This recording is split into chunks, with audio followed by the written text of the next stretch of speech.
আজকে দেখাবো শিফন শাড়িকে আপনারা কীরকমভাবে পারফেক্টলিভাবে ড্রেপ করতে পারবেন, আর সাথে সাথে যদি স্টাইলিংও করতে চান কিভাবে করবেন। তো প্রথমতই বলে দিই, শিফন শাড়িগুলো কিন্তু খুবই লাইট ওয়েট হয় আর অনেকটাই বেশি কমফোর্টেবলও হয়। তো লাইট ওয়েট শাড়ির জন্য কি করতে হবে, যখনই আপনারা লাইট ওয়েট শাড়ি পরবেন না, তখন বেসিক টাকিং করার আগে কিন্তু অবশ্যই একটা গেট দিয়ে দেবেন। তো এখানে আমি গেট দিয়ে শাড়ির বেসিক টাকিংটা কমপ্লিট করে নিয়েছি, আর নর্মালি গ্যাদার করে নিয়েছি আঁচলের ফ্যাব্রিকটা। তারপর ওটাকে আমি বাঁ দিকের কাঁধে রেখে নিয়েছি নর্মালি, আর তারপর বানিয়ে নিচ্ছি আমি সামনের দিকের কুঁচি। তো কুঁচিটা আমি কীরকমভাবে বানাচ্ছি দেখুন।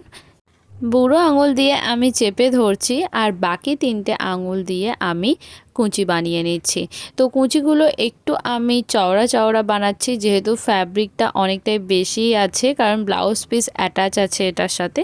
তো এই জন্য বেশি একটু চওড়া কুচি করলে একটু দেখতে ভালো লাগবে কুচিগুলো। তো এখানে কুচিগুলো বানিয়ে নিয়েছি, আর তারপর সেটাকে আমি পর পর ভালোভাবে অ্যারেঞ্জ করে নিয়ে গুঁজে নিয়েছি। এরপরে করব আঁচলটাকে ভালোভাবে সেট। তো আঁচলটাকে ভালোভাবে সেট করার জন্য আমি আঁচলটাকে আবারও সামনের দিকে নিয়ে এসেছি, আর তারপর নর্মালি যেরকমভাবে কুচি বানাই সেরকমভাবে আমি কুচি বানিয়ে নিয়েছি। শিফন শাড়িগুলো কিন্তু খুবই অ্যাডজাস্টেবল হয়, যেরকম করে চান সেরকমভাবে কিন্তু এটাকে পরতে পারবেন আপনারা। সরু আঁচল করতে চাইলে সরু আঁচলও হবে, চওড়া আঁচল করতে চাইলেও অ্যাজ ইট ইজ চওড়া আঁচল হবে, আর সেটাকে একই জায়গায় পরেও থাকবে। তো আমি আঁচলের প্লিট আমি বানিয়ে নিয়েছি, আর তারপর সেটাকে আমি পর পর অ্যারেঞ্জ করে নিয়ে বাঁদিকের কাঁধে ফেলে পিন দিয়ে ভালোভাবে সিকিওর করে নিয়েছি। এরপর আমি কি করছি, সাইড ফিটিং করার জন্য যে লুজ হয়ে ছেড়ে রাখা ফ্যাব্রিকটা আছে সেটাকে এরকম কুঁচির ভেতর দিক দিয়ে নিয়ে গিয়ে নরমালি সেটাকে ভালোভাবে পাকিয়ে ভালোভাবে গুঁজে নিয়েছি। শিফন শাড়িগুলোর কিন্তু এটাই একটা সুবিধা থাকে যে এই ধরনের শাড়ি পরতে গেলে কিন্তু খুব একটা বেশি সেফটি পিনেরও ইউজ লাগে না।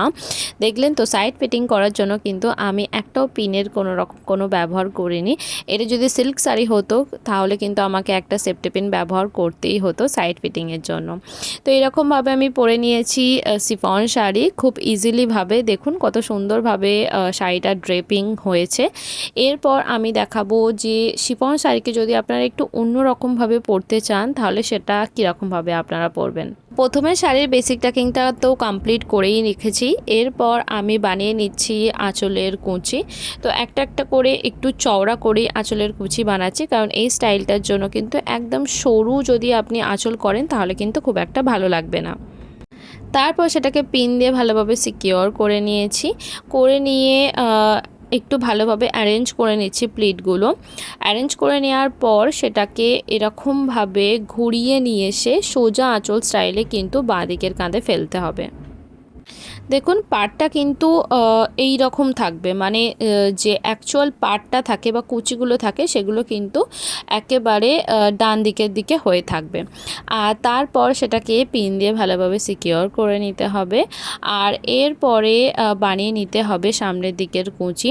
তো সামনের দিকের কুঁচি বানানোর আগে কিন্তু একটুখানি ফ্যাব্রিক এরকম রাউন্ড শেপে ছেড়ে দিতে হবে। প্রথমে একটু মেজার করে নেবেন, আর তারপরে ফ্যাব্রিকটা ছেড়ে রাখবেন, আর তারপর বানিয়ে নেবেন সামনের দিকের কুঁচি। জানেন তো, আমার কিন্তু এরকম ধরনের ফ্যান্সি শাড়ি কিন্তু অনেক বেশি পছন্দ লাগে, আর এই শাড়িটা কিন্তু আমার খুবই পছন্দ লেগেছে। আমার ওই সিল্ক শাড়ি বা বেনারসি শাড়ি এইসব শাড়ির থেকে না এইসব ফ্যান্সি টাইপের নেট শাড়ি বা শিফন শাড়িগুলো কিন্তু বেশি ভালো লাগে। এগুলো বেশি ইজি টু ক্যারি হয়, আর খুবই একটা মডার্ন লুক দেয়। তো আমি এই শাড়িটা কিন্তু ফ্লিপকার্ট থেকে কিনেছি। যদি আপনাদের লিংক দরকার লাগে তাহলে অবশ্যই কমেন্ট করবেন, আমি সেটা দিয়ে দেব।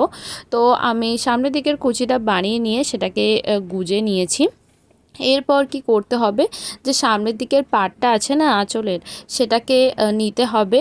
নিয়ে ডান দিক দিয়ে ঘুরিয়ে নিয়ে এসে তারপর যে ওই লুজ ছাড়া ফ্যাব্রিকটা ছিল বাঁ দিকের কোমরের কাছে, ঠিক ওইখানটাতে আঁচলের কোণটাকে রেখে একটা পিন দিয়ে ভালোভাবে সিকিওর করে নেবেন। সেফটি পিনটা কিন্তু একেবারে কুচির সামনেটা দিতে হবে। আর তারপর দেখুন আঁচলটাকে এরকমভাবে ছেড়ে দেবেন। আর দেখুন কীরকমভাবে লুকটা আসছে। এটাকে একটু অন্যরকম লুক দেওয়ার জন্য আমি একটা ওয়েস্ট চেনও ক্যারি করেছি। আপনারা চাইলে ওয়েস্ট চেন বাদও দিতে পারেন। তো এটাই হলো সেকেন্ড লুকটার ফাইনাল লুক।